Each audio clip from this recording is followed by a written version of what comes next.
আজকে আমার শরীরটা খুব একটা ভালো না। দিদিকে বললাম শরীরটা ভালো লাগছে না।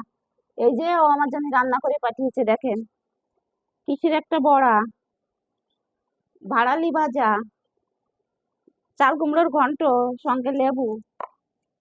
এদিকে টক ডাল বানিয়েছে, আর এদিকে হচ্ছে বাটা মাছ দিয়ে আলু বড়ি দিয়ে মাছের ঝোল।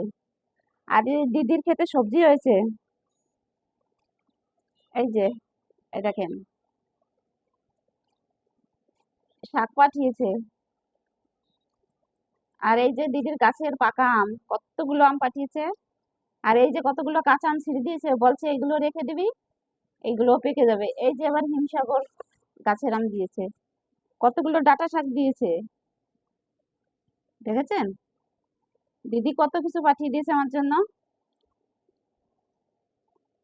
আর এই যে কলমি শাক, দিদিদের ক্ষেতের কলমি শাক। আর এইটা কোনো সার দেওয়া না,